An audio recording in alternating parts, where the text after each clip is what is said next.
Bom dia pessoal, tudo bem com vocês? Estamos começando a aula aqui de número 14, a 14ª aula do nosso semestre, e o assunto de hoje é tabela hash, né? E tabela hash é quase que uma aplicação, né? É uma aplicação, na verdade, de coisas que a gente viu em estrutura de dados 1. Então, é bem legal isso, vai ser bem bacana. Tem um projeto que a gente vai fazer, de tabela hash, e ali vocês vão estar utilizando assim, conhecimentos que vocês adquiriram e habilidades, né, que vocês adquiriram em estrutura 1, tá bom? Bom, então vamos seguir, eu vou seguir aqui com os slides e vocês me interrompam a hora que vocês quiserem, tá bom? Eu estou com um monitor só, então vou ficar chaveando entre a tela que eu vejo vocês e a tela da apresentação. Então, agora eu fui lá para a tela da apresentação. Aqui eu vou pegar aqui o apontador, né, para vocês acompanharem. Podemos começar? Sinalizem aí se está tudo ok. Estão me ouvindo bem? Se a gente pode começar.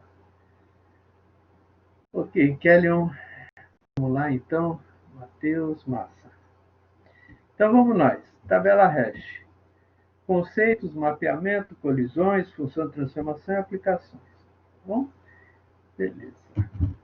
Bom, esse conteúdo é baseado também no capítulo 6 do livro da Ascensio, né, que tem na biblioteca virtual, e também na seção 5.5 do livro do Nívio Ziviani, também na biblioteca virtual, tá bom? Lembrando também que esses assuntos eles vão voltar no radar de vocês, muito provavelmente na disciplina de projeto e análise de algoritmos. Vocês vão pagar mais para frente. E aqui a gente vai estar, como eu disse anteriormente, a gente vai estar abordando o assunto e lá vocês vão ver com mais profundidade no que se refere à parte de desempenho, melhor caso, pior caso, complexidade, assim diante. Tá bom? Muito bom. Então, falando de tabela hash, né, para a gente contextualizar o uso de tabela hash, onde é que ela aparece? Né? Ela aparece em todas as aplicações que você precisa ter inserção, busca e remoção de dados em memória principal. Então, array, matriz, listas, árvores balanceadas, todas essas coisas que eu falei são estruturas de manipulação de dados em memória principal, tá certo?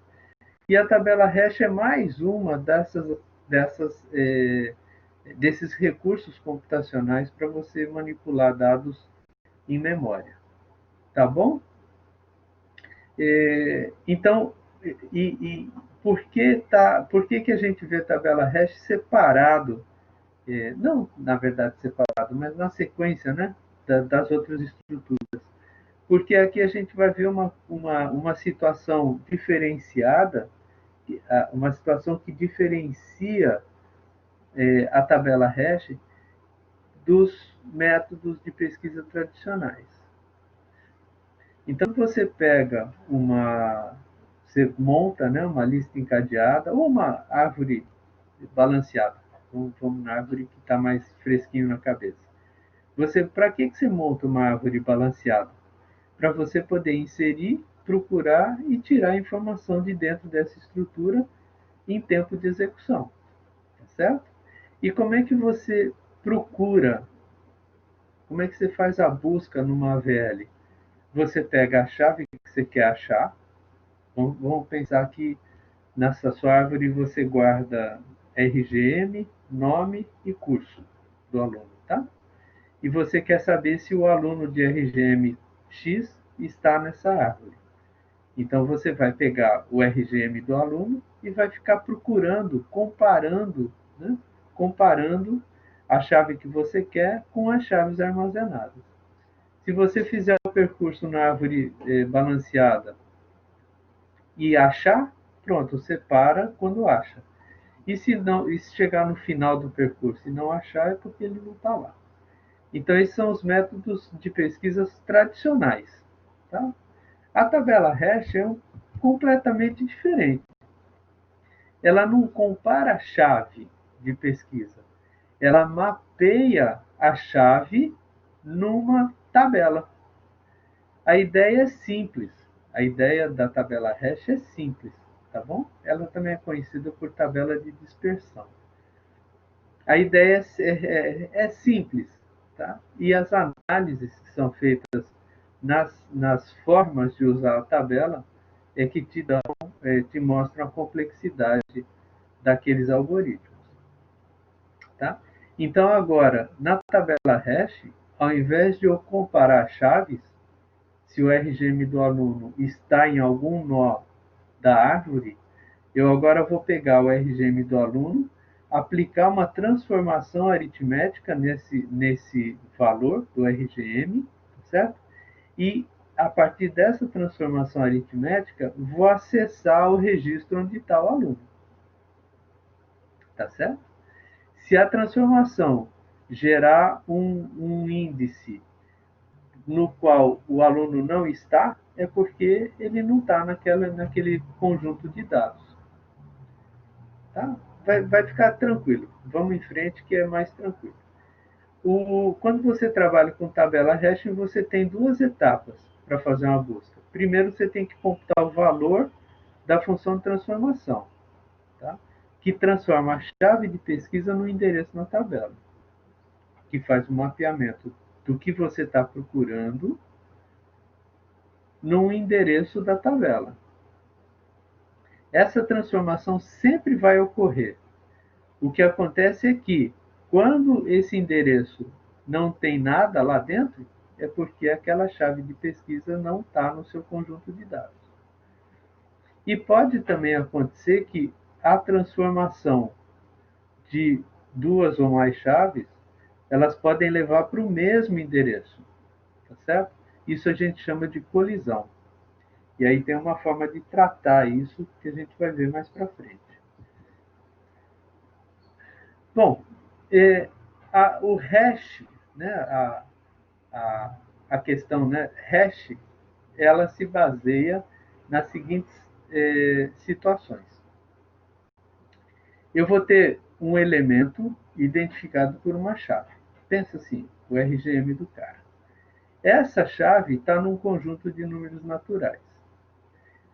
Então, aqui eu já tenho uma primeira restrição, que é o quê? Eu tenho a chave, e essa chave tem que ser um número natural. Número natural é um inteiro não negativo, tá certo? Então, mas o conjunto de números naturais é muito grande. É verdade. Isso significa que a gente consegue gerar chaves, né, aplicar o hash em conjunto de dados muito grandes. Tá bom? Então, vamos lá. Então, cada elemento identificado por uma chave pertence ao conjunto de números naturais. Quando o universo da chave, ó, o U dos números naturais, tá?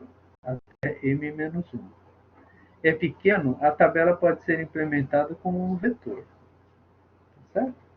E se for grande, a gente pode implementar de outras formas. Mas a gente vai ficar focado nesse momento em implementar a tabela como um vetor. Calma que vai ficar bom daqui a pouquinho. Cada posição representa uma chave do universo de chaves e armazena um elemento X ou um ponteiro para X. Vamos lá. Vamos visualmente, uma imagem fala mais que 1000 palavras, né? Então, aqui eu tenho o conjunto universo de possíveis chaves, e são os números naturais. Esse conjunto é composto pelos números naturais. Aqui eu tenho o meu subconjunto K com as chaves que eu tenho armazenado na minha tabela. Tá certo? Então, na minha tabela eu tenho... Sempre pensa que isso aqui pode ser RGMs. Então, eu tenho um conjunto de RGMs dessa turma de alunos. Tá bom? Então, isso está aqui no meu conjunto K de chaves. Quando eu aplico a função hash, eu aplico uma função de hash, eu mapeio esse RGM, ou essa chave, num índice. No índice quem? Da tabela. Então, vamos ver? Vamos lá, então. Aqui eu tenho a minha tabela hash. Essa minha tabela hash, ela tem tamanho 10, porque se você notar aqui, cadê o ponteiro? Se você notar aqui é um vetor, essa tabela aqui T é um vetor, vai de 0 até 9, então é um vetor de 10 posições.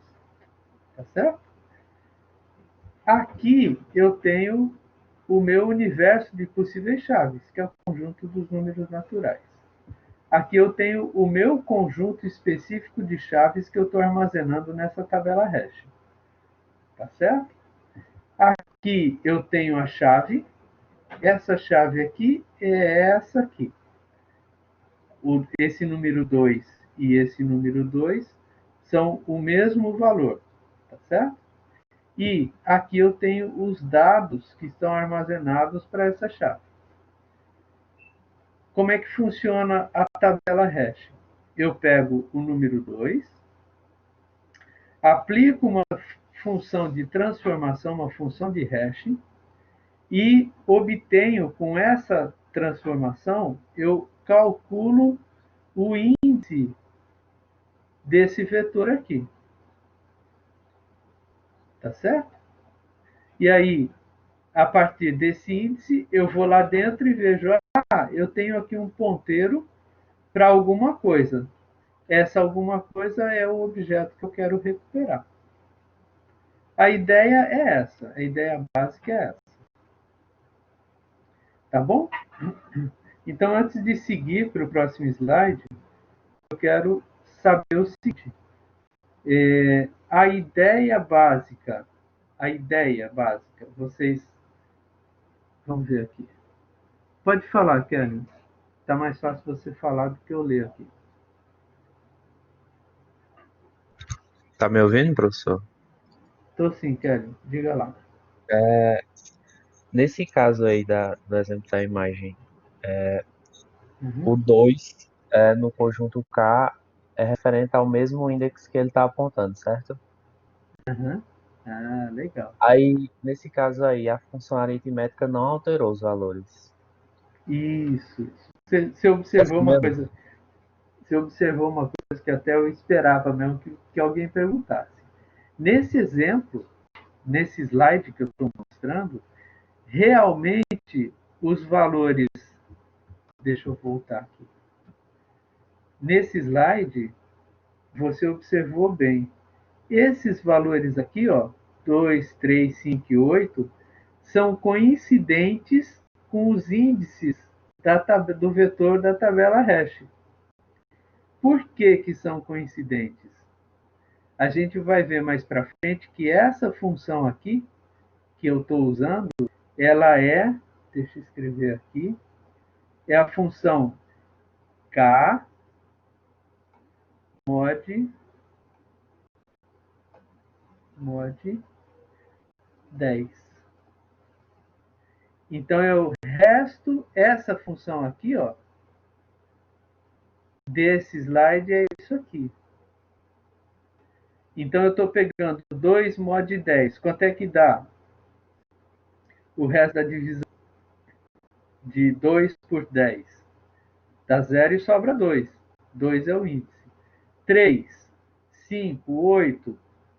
Se eu pegar a chave... Vamos supor que eu coloque aqui a chave 10. Eu vou mapear esse 10 para qual índice? Para o índice 0. Tá certo?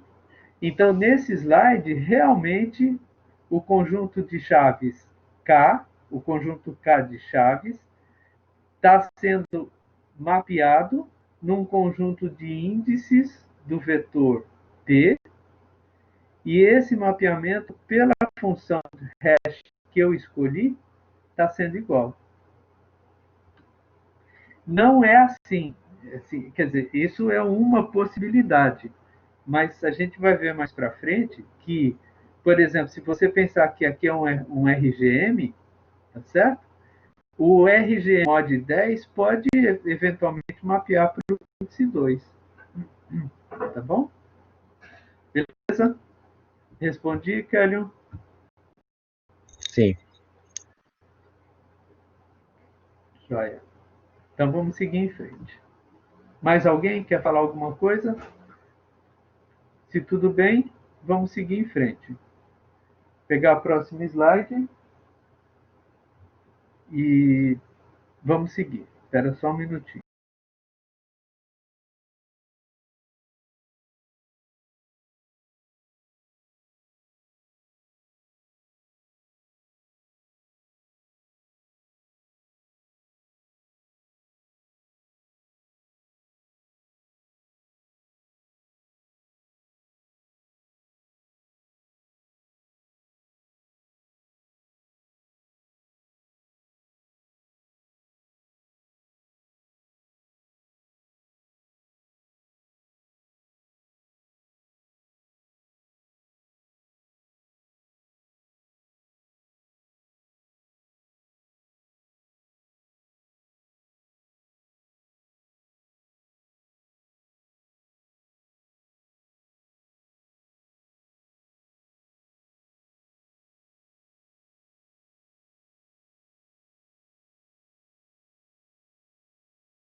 Oi, desculpem, hoje eu estou de mestre de obra. Tem que ficar fiscalizando, olhando. O pedreiro passou aqui atrás de mim agora. Fui atrás dele, ver o que ele precisava. Então vamos seguir lá. Próximo slide. Vamos ver. Aqui eu coloco um problema. Né? Um problema que é inerente ao, à tabela hash. Tá certo? O universo de chaves pode ser muito grande ou esparso. O que significa isso? Significa que eu tenho, por exemplo, se você pegar todos os RGMs dos mais de 200 mil alunos que tem na Cruzeiro do Sul, você não vai um vetor de 200 mil posições para acomodar a sua tabela de hash, certo? Não faz sentido isso. Ou você também não vai pegar, por exemplo, o RGM só do UNIP, que é um subconjunto desses 200 mil RGMs, né? E fazer a transformação para um vetor de 200 mil posições. Aí você vai ter as coisas vão estar muito esparsas. Então a solução é usar uma função de transformação. Essa função de transformação, ou conhecida por função de hash, tá certo? É uma função que mapeia a chave, né? Você aplica a função H e faz o mapeamento da chave para o índice do seu vetor. O que eu estou falando? Eu estou falando disso aqui, ó. Isso aqui é a minha função hash. desse exemplo desse slide. A minha função hash pega a chave K do conjunto de chaves, aplica uma transformação aritmética, que é o módulo 10, e resulta no índice do vetor T. Legal. Significa que, como eu escolhi 10, eu escolhi 10 aqui, ó, o tamanho desse vetor é 10. Se eu tivesse escolhido 20, o tamanho desse vetor T seria 20. Se eu tivesse escolhido 3, todas essas chaves aqui estariam sendo mapeadas para as posições 0, 1 e 2. Tá certo? Por exemplo, a chave 5. 5 módulo 3 dá 2. Então, esse aqui estaria sendo mapeado para o índice 2. 8 módulo 3 dá quanto? 8 por 3 dá 2 e sobra 2. Pronto, deu uma colisão aqui. Aí a gente tem que resolver a colisão. Mas, então, esse número aqui, ó, esse número aqui, é o número que determina o tamanho da sua tabela hash. Então, aqui eu estou falando, a tabela é implementada como um vetor de m posições, onde m é aquele 3, 10 ou 20, ou um número que você quiser, o número que você escolher. Tá certo? A gente vai ver, vai construindo esse entendimento e vai vendo como lidar com essas coisas. Pronto. Esse aqui é o que eu quero destacar. E a tabela, ela é implementada como um vetor. Tá certo? Como um vetor. De m posições, onde m é o número que você escolhe para sua função de hash. Beleza? Vamos seguir, então. Aqui tem um exemplo agora genérico, né? A chave K1, aplicando a função de transformação, função de hash, né? Mapeou para o índice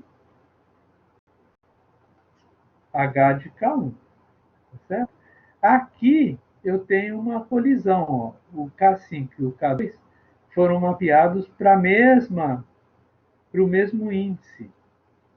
Então a gente tem que resolver uma forma, tem várias formas de resolver a colisão. Tá certo?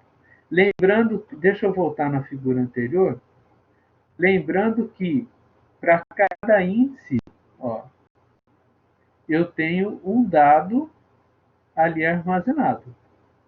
Seja o dado armazenado aqui mesmo, ou com ponteiro para onde o dado está armazenado. Tá bom? Quando eu estou tratando de colisão, eu não posso ter dois dados armazenados aqui. Então, como é que eu vou resolver isso? Uma forma de resolver é você fazer uma lista aqui. Aí eu dei um spoiler, né? Porque eu lancei a lista mais para frente. Mas a gente vai ver mais para frente como tratar a colisão.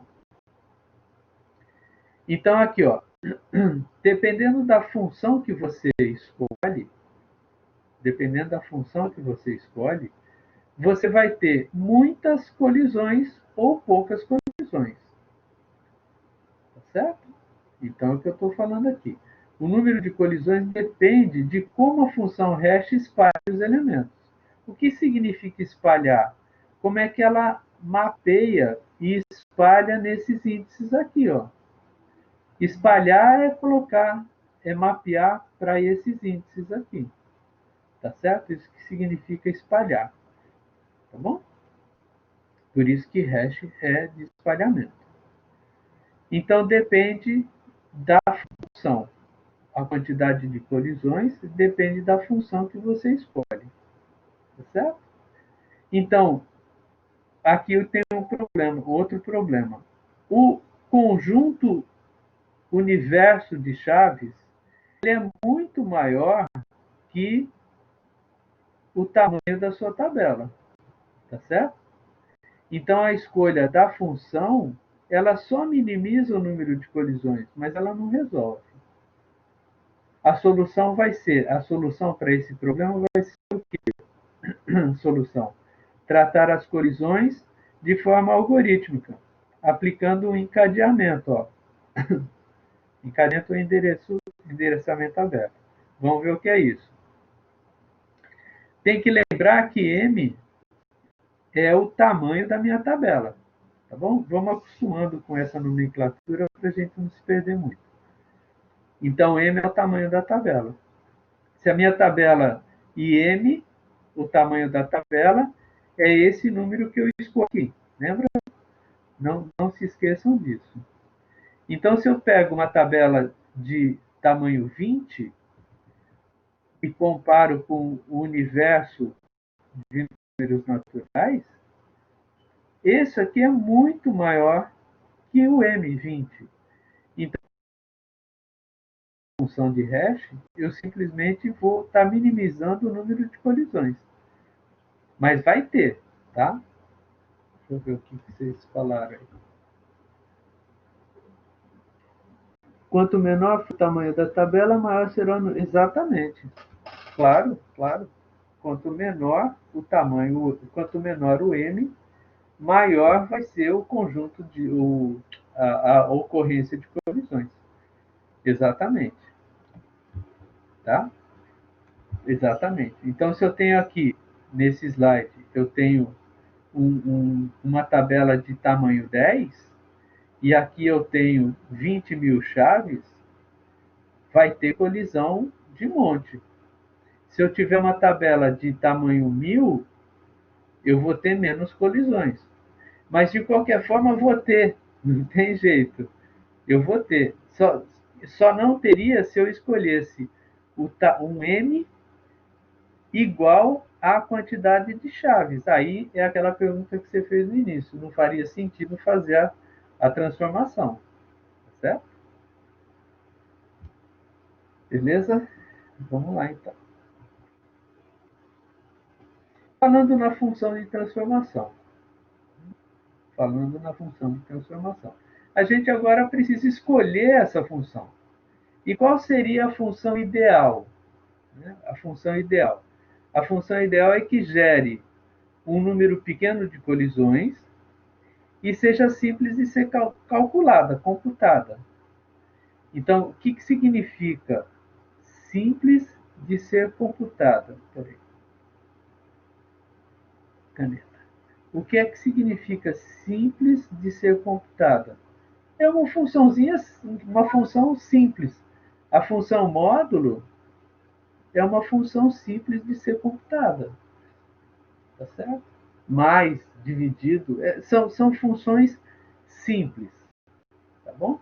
Você não vai colocar uma integral para calcular o mapeamento das chaves. Tá certo? Não precisa. Não precisa. Mas, quando você parte para o mundo da criptografia, aí sim você vai ter funções mais complexas. Mas isso é um outro capítulo. Tá bom? E aqui ainda nesse slide, aqui computado significa mapear a chave, né? Que eu falei, é aplicar a função mod, por exemplo. Mod, perdão, não é módulo, é mod. Tá? E o que eu quero destacar aqui também é a terceira característica. A gente gostaria que essa função fosse uniforme. Significa o quê? Que qualquer chave, uma vez mapeada para o conjunto de índices da sua tabela hash, né, caia num índice entre 0 e m-1 com a mesma probabilidade. Isso significa uma função uniforme. Então, vamos supor que eu tenho aqui m vale 10. Então, eu vou ter o índice de 0 a 9. Tá certo? De 0 a 9.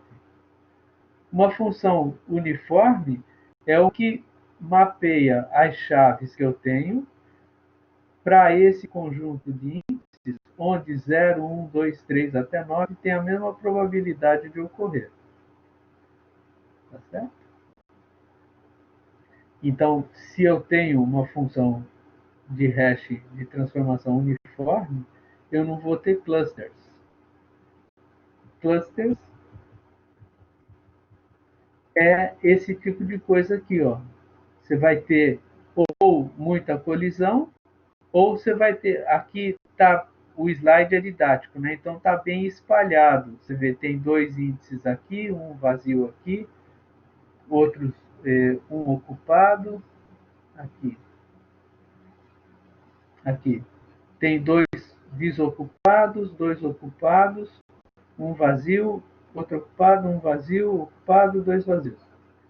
Então, didaticamente, né, esse slide mostra isso. Mas eu posso escolher uma função que leva todo mundo para o índice só para essa parte aqui de baixo, por exemplo. Pode acontecer, né? De eu ter isso aqui. Aqui eu vou ter um cluster aqui. Pode falar, Kevin.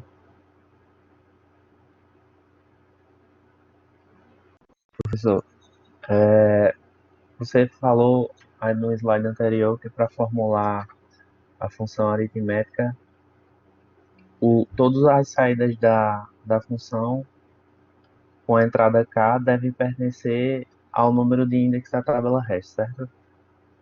Certo.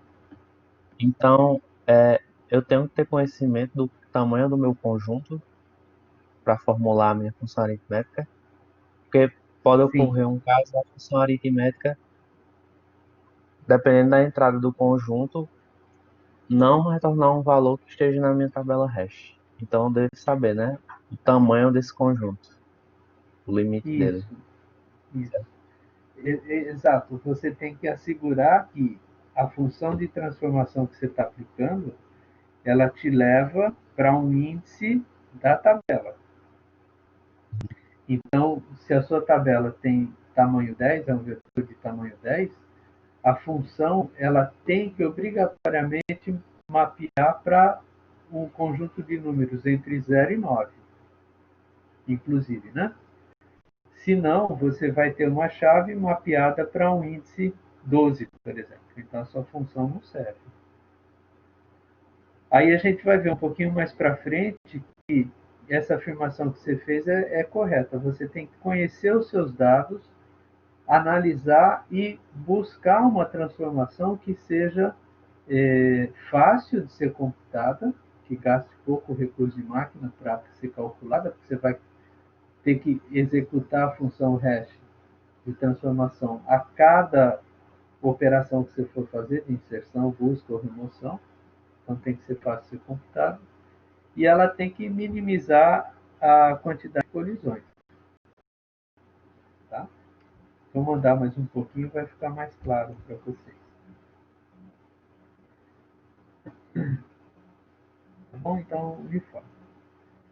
Aqui, em outras palavras, né, essa parte azul que eu destaquei, em outras palavras, todo índice tem a mesma probabilidade de acontecer. Aquilo que eu estava falando aqui. Ó. A probabilidade de mapear para o 0, para o 1, para o 2 até para o 9 é a mesma. Isso significa que a função é uniforme. Tá? Aqui tem um exemplo. Aqui nessa tela, eu trago um exemplo e tenho duas condições aqui. Para m igual a 100 e para m igual a 97. Então, existe um estudo que diz que m, sendo um número primo, m geralmente é um número primo, porque tende a reduzir o número de colisões. Isso aqui é uma afirmativa observada por experimentação. Tá certo? Então, e o exemplo aqui, ele mostra bem claramente isso que eu estou falando. Se eu escolher 100 como o tamanho da minha tabela, qual vai ser a função de transformação? Vai ser 212 módulo 100, que mapeia para 12. 618, módulo 100, não é módulo, é mod, desculpa. Mod 100, mapeia para 18. Só que todo número que termina, por exemplo, 907, 507, termina em 7 e vai gerar colisão. Então já dá para perceber que a quantidade de colisões usando mod 100 vai ser muito grande. Aí o que a gente faz? A gente pega o primeiro primo menor que 100, é o 97. Quando você faz isso, você vê que você diminui muito a quantidade de colisões. Então, aqui nesse exemplo, eu vou ter um vetor, a minha tabela aqui. Quando a gente fala tabela hash, a tabela é isso aqui, exatamente isso. Tá? Essa é a minha tabela T, tabela hash, usando um M97, mapeando 212 para o índice 18, 618 para o índice 36, assim sucessivamente. Como o T é primo, eu percebo aqui nitidamente que a quantidade de colisões tende a ser muito menor. Tá bom? É bem tranquilo, pegando a ideia da coisa, é bem tranquilo. Tá? Aqui no slide eu tenho essas duas formas, né, de representar, mod e mod, e onde o M pode ser 100 ou pode ser 97. Podia ser 11, podia ser 13, podia ser 3, podia ser qualquer valor. Mas, como o Kelly observou, você tem que conhecer o seu conjunto de entrada, tá? Para tentar buscar uma função melhor. Então, aí eu vou ter que se eu uso M, a quantidade de colisões é muito grande, e se eu uso o 97, que é o primeiro primo menor que 100, eu tenho menos colisões, certo? E aqui eu estou destacando que essa questão do número primo, tá? Aí tá aqui, ó.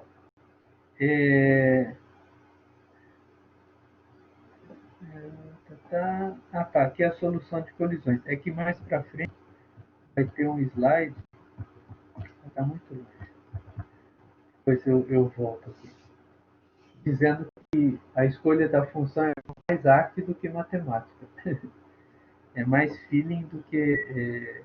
não existe uma receita, né, que te diz, olha, a melhor função de transformação é essa. Não tem. Beleza? Então, agora a gente vai estar tratando das colisões.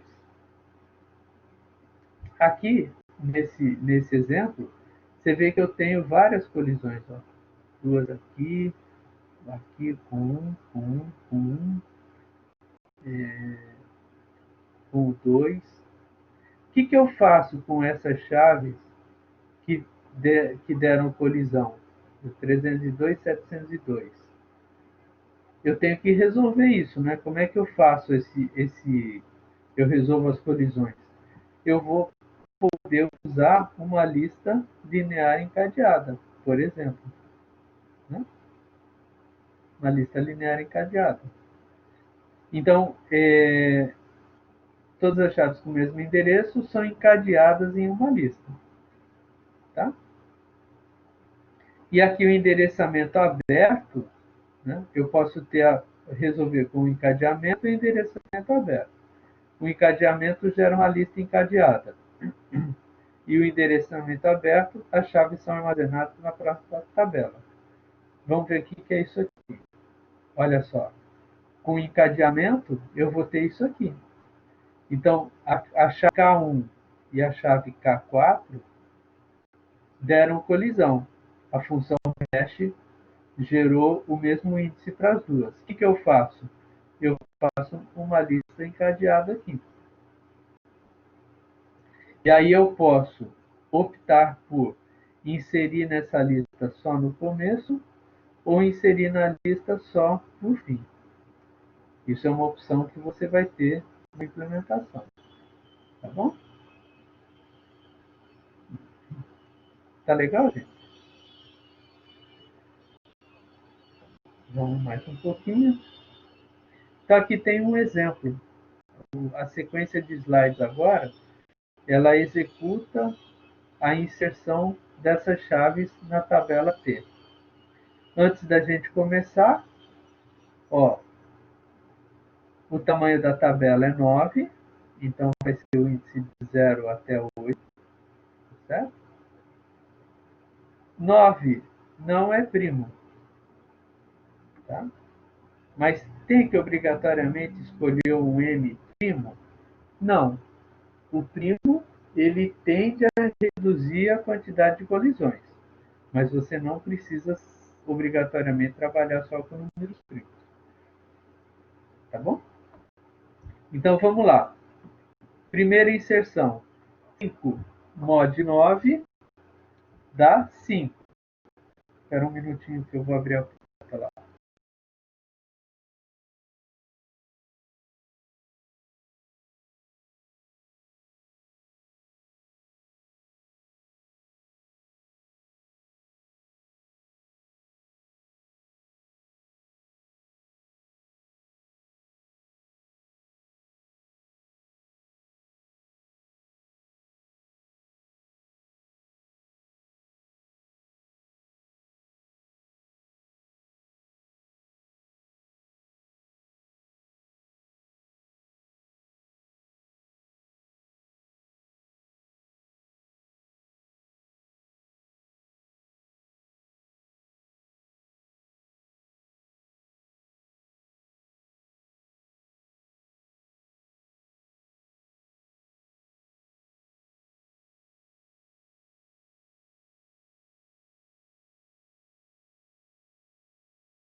Valeu, Kelly, de ter explicado aí para o Ilo.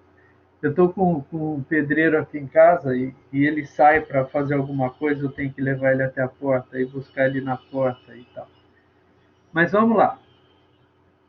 Vamos seguir aqui. A gente vai ver um exemplo agora de inserção na tabela. Eu vou inserir esse conjunto de chaves usando essa função de hashing, k mod 9, onde 9 é o tamanho desse meu vetor ou o tamanho da tabela hash. Bom? Então, para inserir o 5, eu faço 5 mod 9, dá 0 e sobra 5. Então, o 5, a chave 5 é mapeada no índice 5. Tá certo? A próxima chave, a 28, 28 por 9, vai sobrar 1. Então, eu mapeio para o índice 1. Diga. Nada, tranquilo. Como é porcelanato, não tem como tirar só um detalhezinho. Vou lá embaixo de novo. Tá. Tirar só uma rebarbazinha aqui para encaixar. Ah, tá. Aí precisa uma maquita. É a né? máquina, entendeu? Não Mete tem bronca. problema não. Não, vai lá, vai lá. Então, o 28 mod 9 vai mapear para o índice 1. E eu vou inserindo, ó, deu colisão, 19 mod 9, sobrou 1, deu colisão. Então, o que eu fiz aqui? Eu já tinha o 28, eu inseri o 19 no começo da lista. Tá certo? Vamos para o 15. Ó, o 15 mapeou para o índice 6, então ele entrou aqui. O 20, o 20 mapeou para o índice 2, então entrou aqui. Você vê que a função ela vai espalhando as chaves aqui ao longo do vetor. Por isso que é função de espalhamento. Tá certo? E o 33 deu colisão aqui no 6, então eu inseri no início. A inserção no início ou no final é uma opção feita e seguida até o fim. Você não pode hora inserir no início e hora inserir no fim. Tá bom? Deu para entender aqui a mecânica? Então, vamos passar aqui os slides mais rápido. Quando eu insiro o 5, ele mapeia para o índice 5, o 28 para o índice 1, o 19, colisão no índice 1, então eu insiro, monto uma lista encadeada. O 15 mapeou para o índice 6, o 20 para o índice 2 e o 33 para o índice 6, que deu colisão, e eu tratei assim. Tá? Beleza? Aí, como é que eu vou fazer a busca?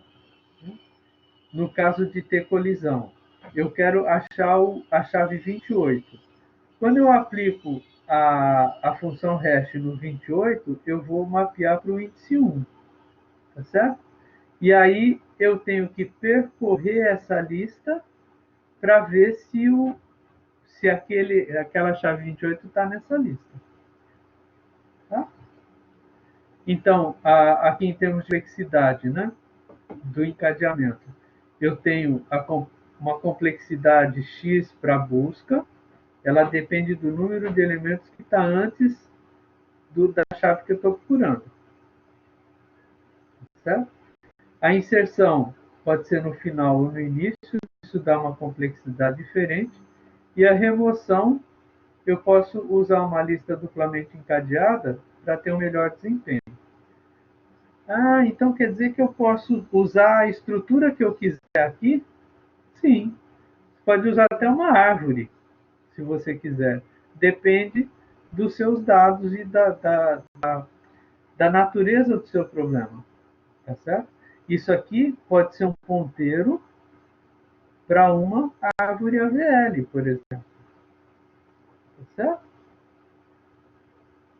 Poxa, que legal. Então eu posso ter a minha tabela hash com ponteiros para estruturas mais complexas? Pode. É o que a gente encontra nas aplicações aí de alta performance. Exatamente, Kellyan. É uma estrutura de estruturas. E aí você vai falar assim, poxa, eu posso combinar tudo aquilo que eu aprendi e aplicar numa tabela hash. Pode, pode. Vamos supor que você esteja fazendo pesquisa em memória auxiliar, ou seja, no HD. Você pode usar a árvore B+, por exemplo, que ela é construída para pesquisar em memória auxiliar. Aí você vai ver que a tabela hash combinado com aquilo lá é o canal. Tá? Então a gente aprendeu estruturas para trabalhar com os dados em memória. E aí a gente começa a falar assim, poxa, mas eu preciso de desempenho nos meus algoritmos. Aí quando você fala de desempenho, você tem que começar a montar estruturas diferentes que te dão performance, que te dão desempenho, que é isso que a gente está agora tratando. Todos os índices do vetor devem possuir a mesma... Olha, se você for misturar estruturas, o seu algoritmo vai ficar muito complicado. Como é que você vai ter que saber que no índice de 0 a 3 você vai ter uma lista encadeada simples.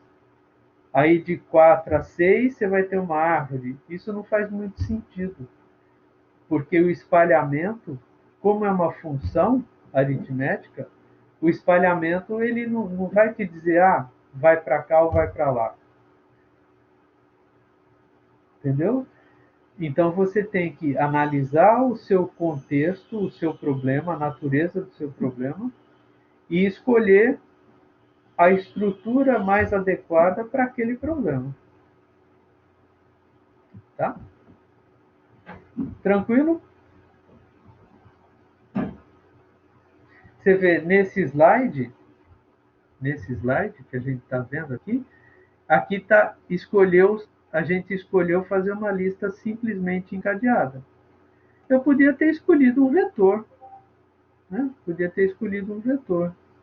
E mais, eu posso adicionar no meu algoritmo a inserção aqui já ordenada. Então, por exemplo, vamos supor que eu opte por fazer um vetor, tá certo? E a inserção nesse vetor que trata a colisão já faz a inserção ordenada.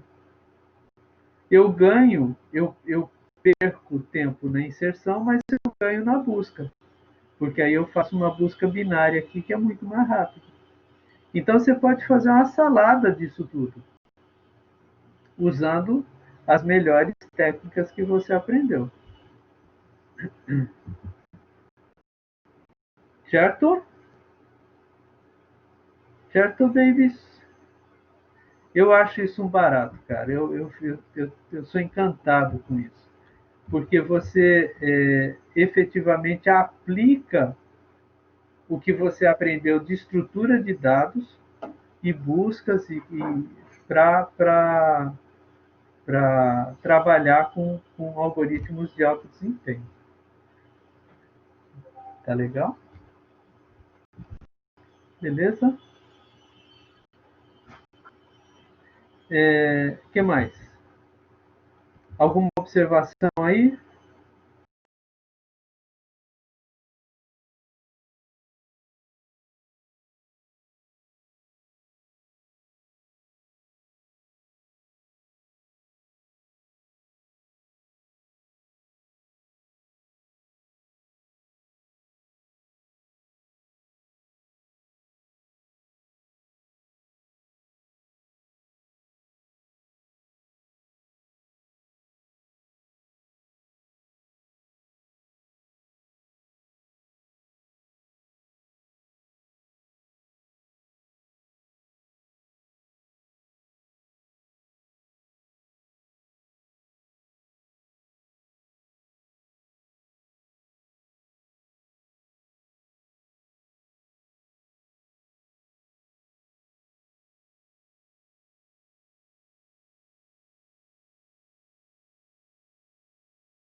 Não, tudo bem, Larissa, massa. Então vamos em frente.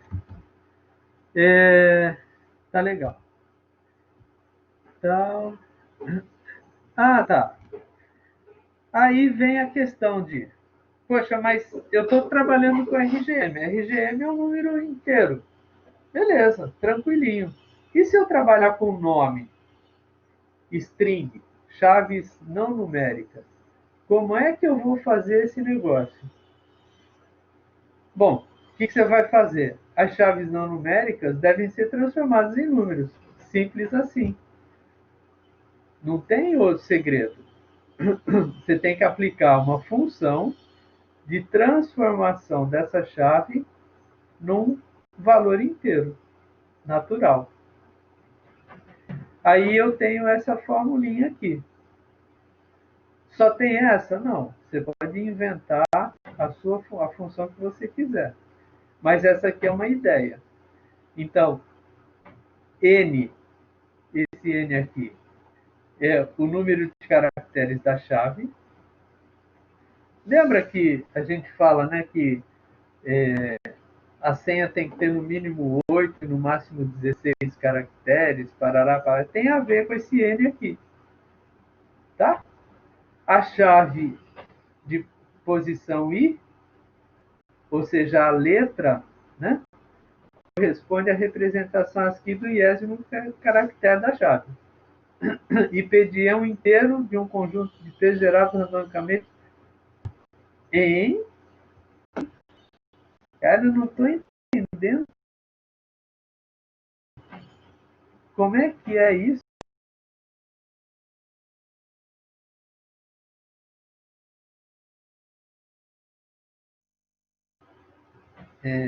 Deu uma travadinha aqui. Vamos voltar. Vocês estão me ouvindo bem?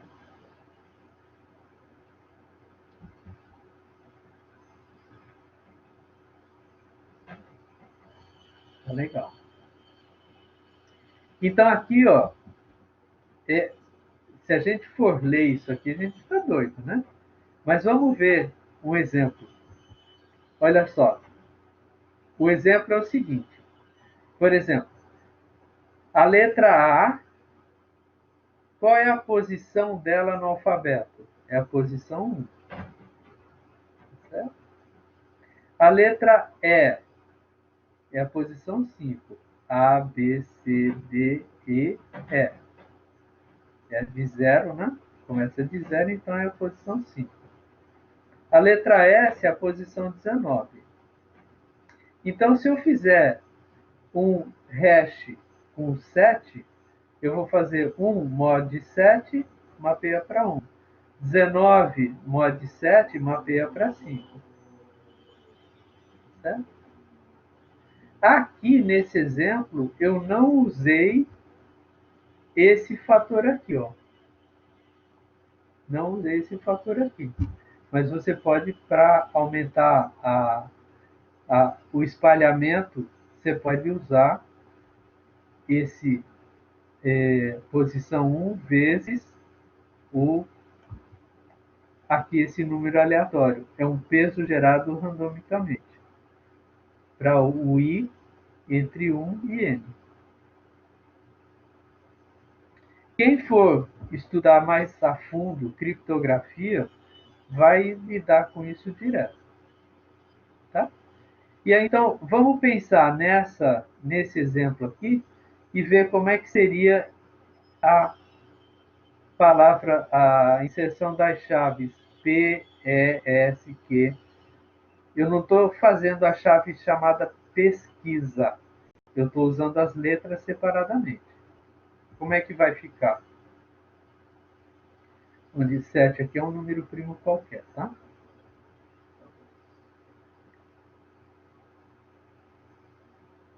Só um minutinho, espera aí.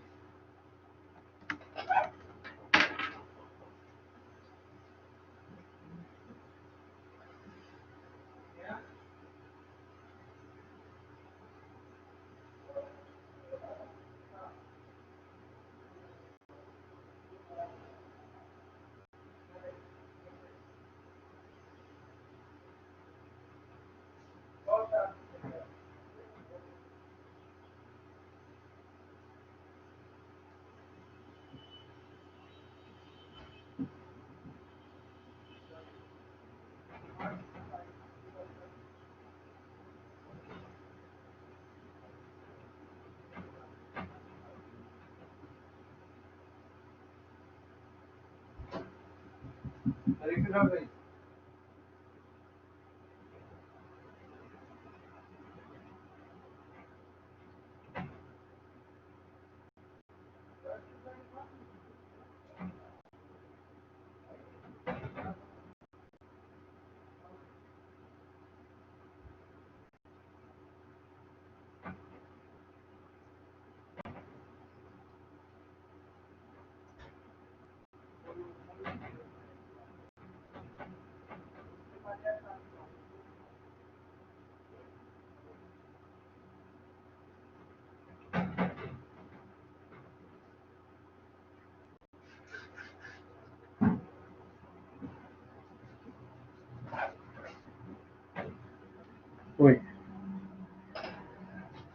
Como vocês são curiosos, vocês já devem ter andado os slides para frente aí, né?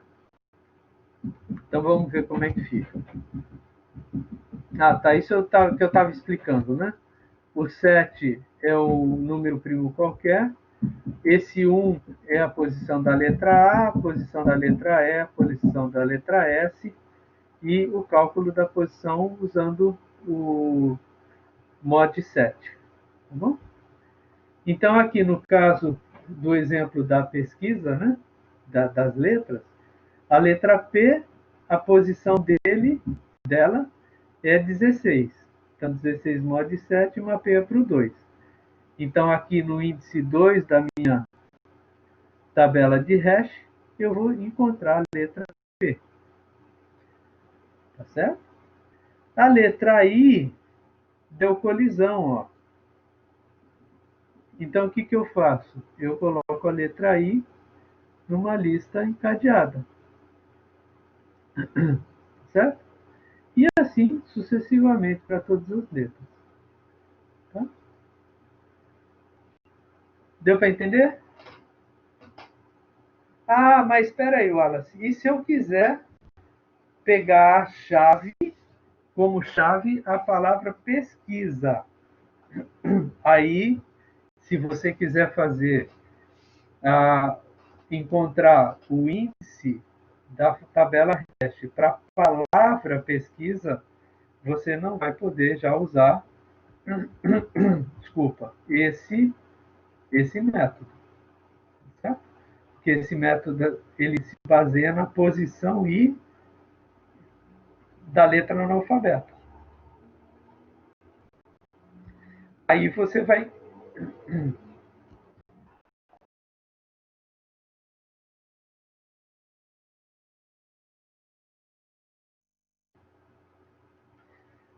vai precisar estudar uma outra forma de transformar a palavra num número inteiro. Ok? Acabando. No endereço aberto, deixa eu ver. Aqui, no endereçamento aberto, a colisão ela é tratada assim. Deu colisão aqui, você procura o próximo índice vazio. Tá certo? Achou um livre, você insere, resolve a colisão ali. Vamos ver aqui, ó. Se eu insiro, cadê o? Aqui. Se eu insiro a letra L, ela vai mapear para o índice 5. Então tá aqui. A letra U vai mapear para o índice 0. Então, coloquei o U no índice 0. Aí a letra N mapeou para o 0. Opa, deu colisão. Bom, qual é o próximo índice vazio depois do 0? É o 1. Então, ele resolve a colisão colocando a letra aqui mesmo. Ó, colisão no 5 de novo. Qual é a próxima posição vazia? É a 6. Então, coloco o E aqui. Deu colisão de novo. O que eu faço? Eu tenho que rodar no meu vetor e começar de novo. Então, o espaço vazio que eu vou achar é o 2. Esse exemplo que a gente passou é o que chama de endereçamento aberto, o hash linear. Tá? Aí tem uma análise da questão de agrupamento, né, de clustering, porque se você olhar aqui esse exemplo, ó, ficou uma galera aqui, outra galera aqui, e essas posições ficaram vazias. Então, quando você trata, aqui a gente está tratando 5 letras, né? Mas se você tratar milhares de letras, você pode ter clusters dessa forma, onde você desperdiça espaço. Então, se você tiver uma função de hash eficiente, ela vai espalhar melhor as suas chaves aqui dentro. Tá? Aplicações. Sistema de gerenciamento de banco de dados usa isso direto. Não tem nenhum sistema SGBD que usa árvore AVL pura. Sempre vai ter a composição com outras estruturas. Tá? Mecanismos de busca na internet, integridade de dados, armazenamento de senhas com segurança. Então, você pega a sua senha, aplica a função hash e guarda o resultado. Por isso que a gente tem que ter o campo de senha criptografado. Como a gente conhece a função de hash, a função que transforma para o número, a gente também conhece a função que destransforma. Certo? Ou nem sempre, né? Por isso que uma senha criptografada ela não é recuperável. Normalmente os sistemas falam, você esqueceu sua senha, então entra uma nova. Tá? E aí ele usa a função hash para comparar a senha que você escreveu, ele aplica a função hash nela e compara com o que está guardado no banco. Se bater, a sua senha está certa. Se não bater, a senha está errada. E mecanismos de busca na web. O que eles fazem? Né? Eu tenho aqui vários documentos na web. Os mecanismos separam as palavras-chave, né? Tira os stop words, são palavras desconsideradas, né? E monta uma tabela dizendo que a palavra best está no documento 2. A palavra blue está no documentos 1 e 3. Sky está nos documentos 2 e 3. Então, também é uma aplicação de hash.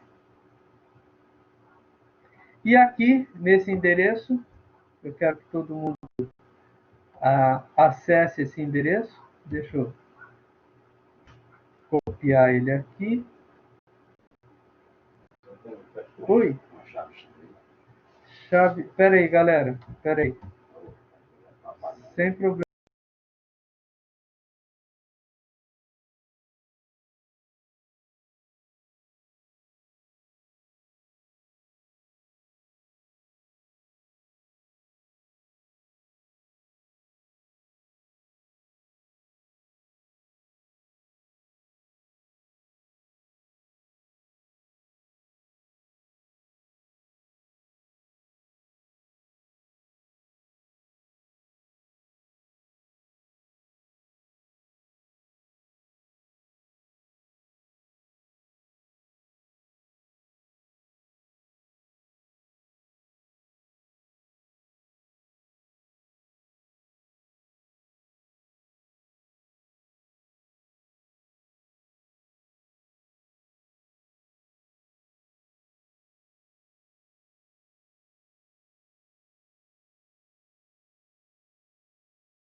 Eu vou copiar e colar. Bom, vocês já devem ter pego, mas Ctrl C. Deixa eu ver aqui. Vamos abrir, todo mundo abre esse link, que é um simulador de uma tabela hash.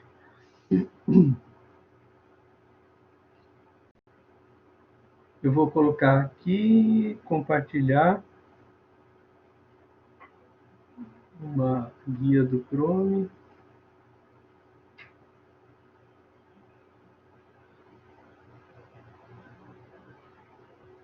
A exemplo do simulador de ordenação, né?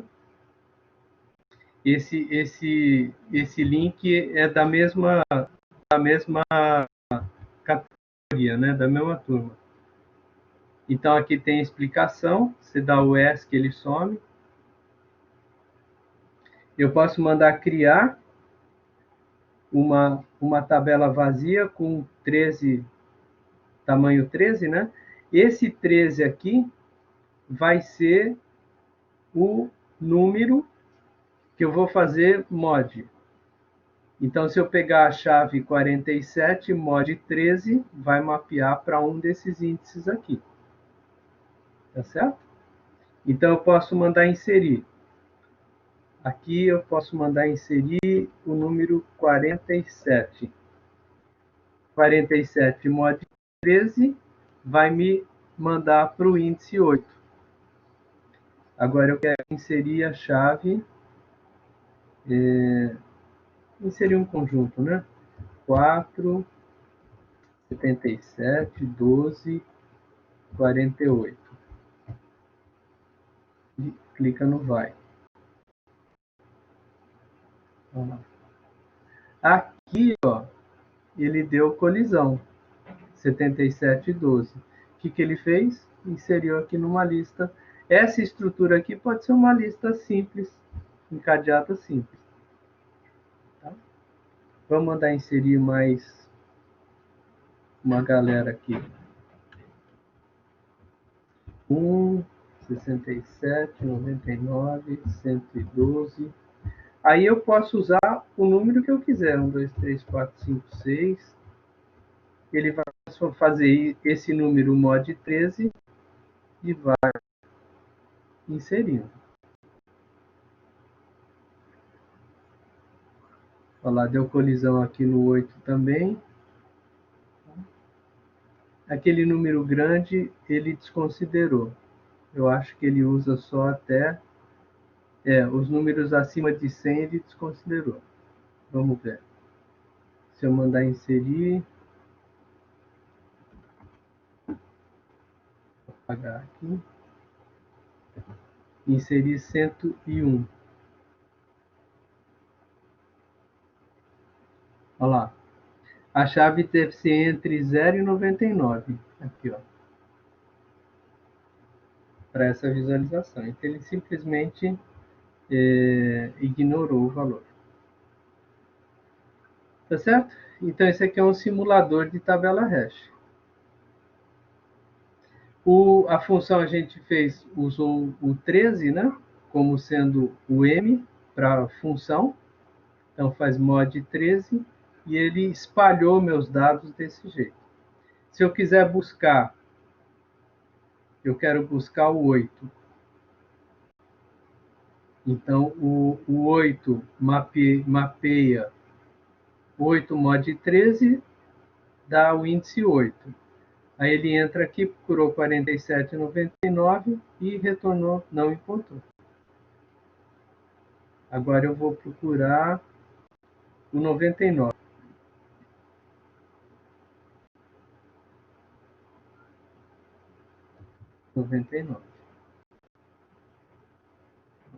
Retorna, encontrou no índice 8. Tá bom? Então, assim, num primeiro momento, qual seria... Vamos supor que eu tivesse esses valores todos num vetor ordenado e eu fosse fazer busca binária. Então, eu iria fazer N acessos para achar o 99. Aqui na tabela hash, o que eu fiz? Eu fiz uma transformação e cheguei nesse índice 8. E aqui eu fiz 2 comparações e achei. Então ela é muito mais eficiente. Tá certo? Se a gente voltar lá para os slides, o próximo slide.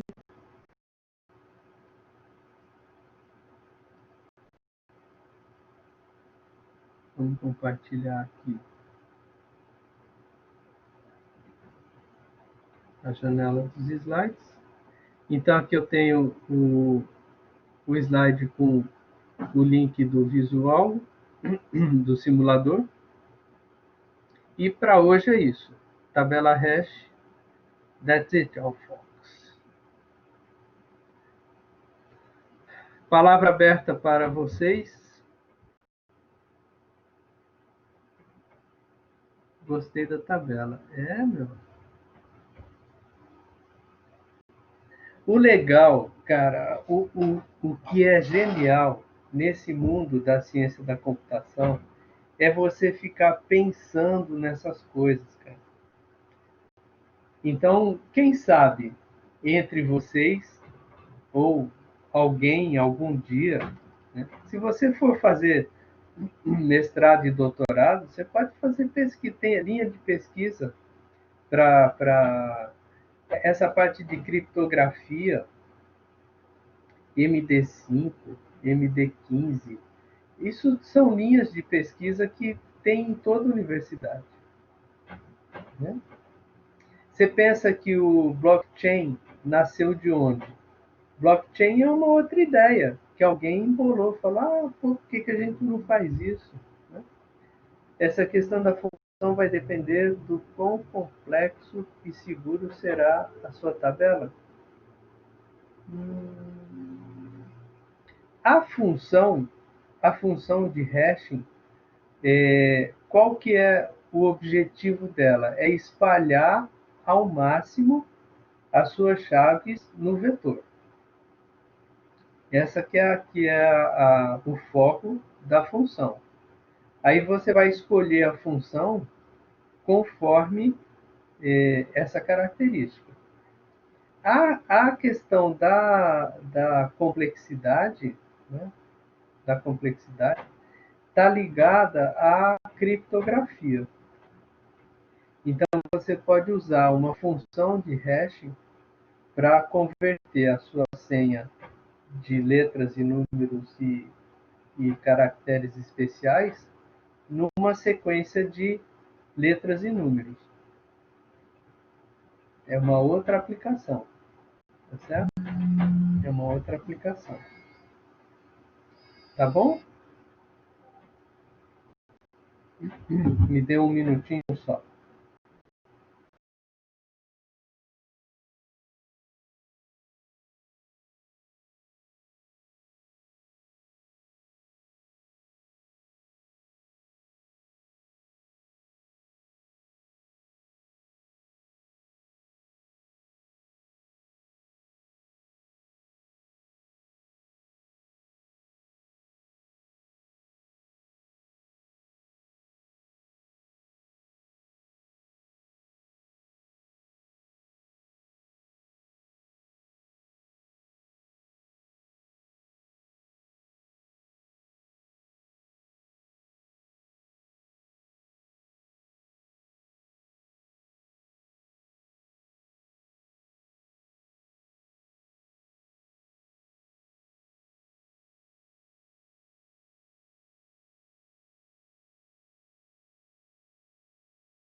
Pronto.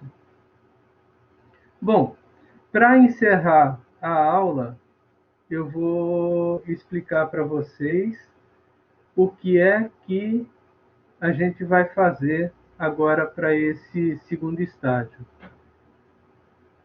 Eu vou compartilhar. Eu ainda não liberei para vocês enxergarem, mas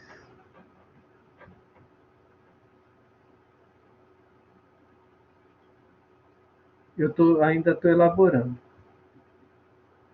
Então, aqui a gente viu a aula 14, tabela hash. Esse conteúdo, esse link aqui, material de aula. Aí eu vou fazer o quê? Eu vou colocar uma lista e um projetinho, tá bom? A lista vale até um ponto. São 8 questões que estão lá na lista. E ela aborda grafos e algoritmos de ordenação na lista, tá bom? E ela é individual. O projeto vai valer até 2 pontos, certo? Ele também tem prazo 9/12. E lá dentro desse projeto tem 2 tarefas.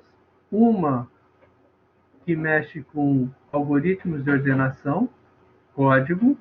Esse projeto é código, tá? E o outro que mexe com tabela hash. Tá legal? Então, aqui vai valer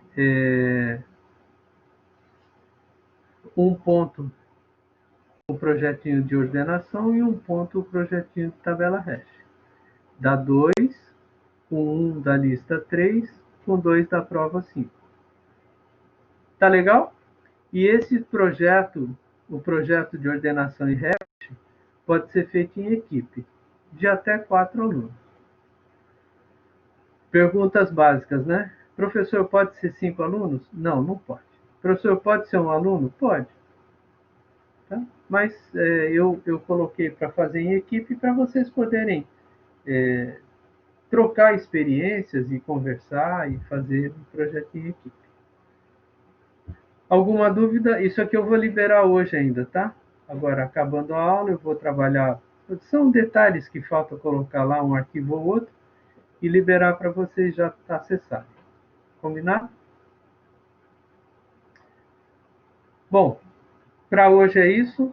Eu vou encerrar aqui a gravação.